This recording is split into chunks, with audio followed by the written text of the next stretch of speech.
Welcome back, Wolverine's Elevated students. In our last video, we discussed emailing a supervisor or a professor. Now in today's video, we're going to go more into a tutorial and a how to set up an email. To begin, you're going to want to go to your UVU Outlook. If you have not yet set up your UVU Outlook, be sure to watch the video first about how to set up your UVU Outlook located in the right top hand corner. So to begin writing your email, you will need to click New Message. Once you have clicked New Message, you will see your email pop up here. Just as we discussed in our last video, the first two steps you want to complete is putting in the to and the subject. For this example, we're just going to send this email to example@uvu.edu. Now in our last video, we had an example of an assignment called Chapter 12 of Textbook. So we're just going to go ahead and keep using that example. Now particularly, I'm going to send this email to my professor asking for an extension on this assignment. So for my subject, I'm going to say extension on Chapter 12 assignment. Now this way, my professor now knows exactly what I'm talking about before he even opens my email. He knows I'm talking about Chapter 12 and most likely I'm requesting an extension. So now that we've put in our to and our subject line, let's go into our greeting. Now to make this a little bit easier, in our last video, we talked about email templates and I showed you guys an example and I provided you with a document that you can use.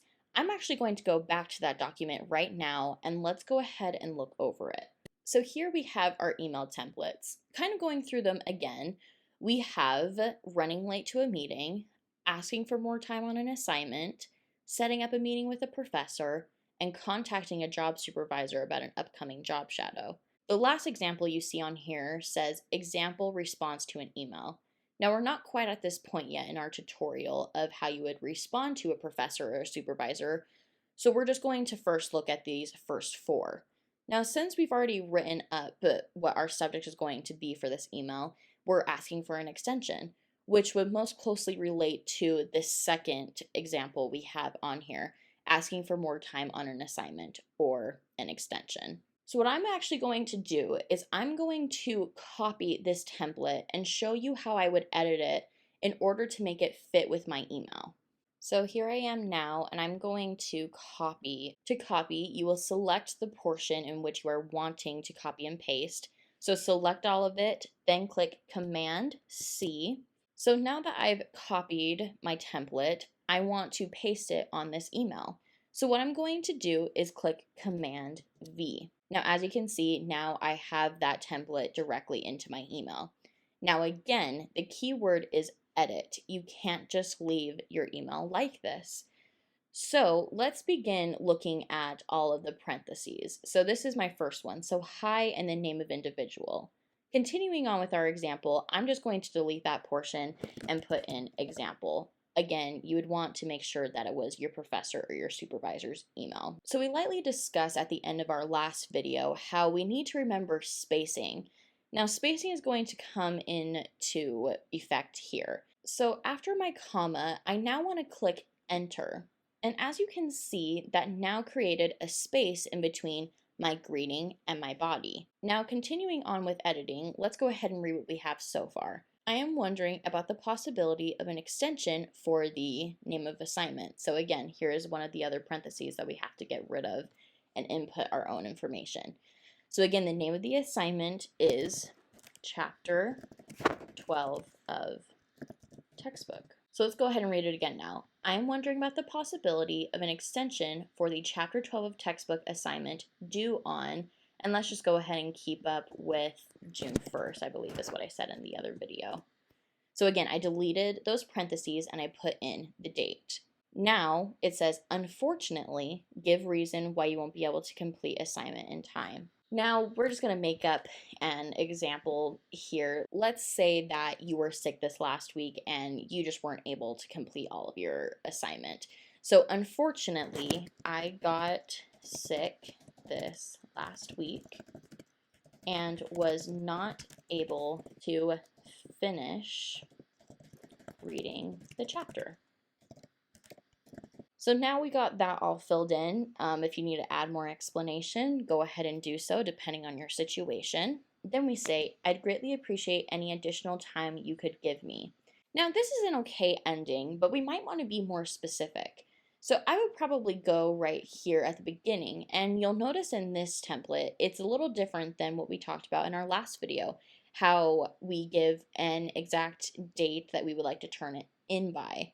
Again, by giving an exact date, it makes it so that we stay on track with our assignments and don't get too far behind. So even though we say, I greatly appreciate any additional time you could give me, that is a great ending, and it's appreciative and it thanks them for their time and considering it, but we might want to be a little more specific. So I would probably say something around the lines of, would I be able to turn it in on June 10th instead of the 1st? Now, you could take out this last sentence if you wanted to, or you could leave it in because maybe your professor wants you to turn it in a little earlier than the 10th. So either way, you're just thanking them for any additional time they will give you. So you could leave in this sentence, you could take it out, it's up to you. For this example, I'm just going to go ahead and leave it in.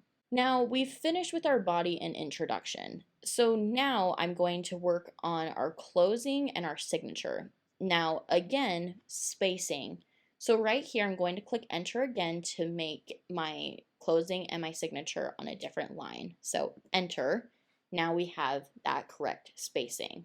I'm just going to go ahead and keep in best regards. That's my typical signature, but again, you can change it to whatever you want. Now, we also want the name to be on a different line as well. So again, I'm going to click enter. Now, notice with this one, I don't have an additional space in between the two. I just have it right underneath it. This is how a typical closing and signature will look like.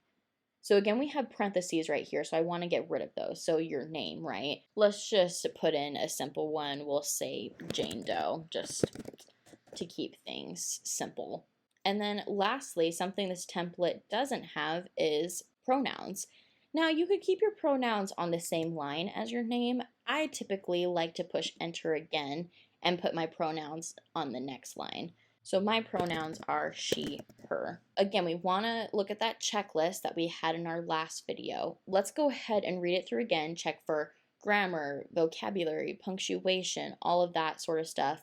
Make sure we have in all of the context that we want, that we're detailed, but also brief in a certain way. So let's go ahead and read it all again. Hi, example. I am wondering about the possibility of an extension for Chapter 12 of textbook assignment due on June 1st. Unfortunately, I got sick this last week and was not able to finish reading the chapter. Would I be able to turn it in on June 10th instead of the 1st? I greatly appreciate any additional time you could give me. Best regards, Jane Doe, she, her. Now looking at this, I can see that I got my message across, but it was quick and simple. Now from this point, you can send it, that's totally fine. I would probably want to change my font. Just when I copied it, it changed it a little bit, so now it's not on the default, and I want it on just the default. So here I'm going to put it on the default, and I'm going to make it 11-point font instead of 10. That last part of editing is optional. It's just something that you can also take in consideration. So now that you have everything inputted, you've looked at your checklist and you feel like you are good to go, then you are able to click the green button and send. Remember that with any email, it's going to be different. It's not always going to be the same from person to person. So you really have to make sure that you pay attention to those details and that you're specific and then you give all the information you need from one scenario to the other. That is today's tutorial on how to send an email on UVU Outlook. If you need further help, reach out to a peer mentor or the program manager or director, and we would love to help you.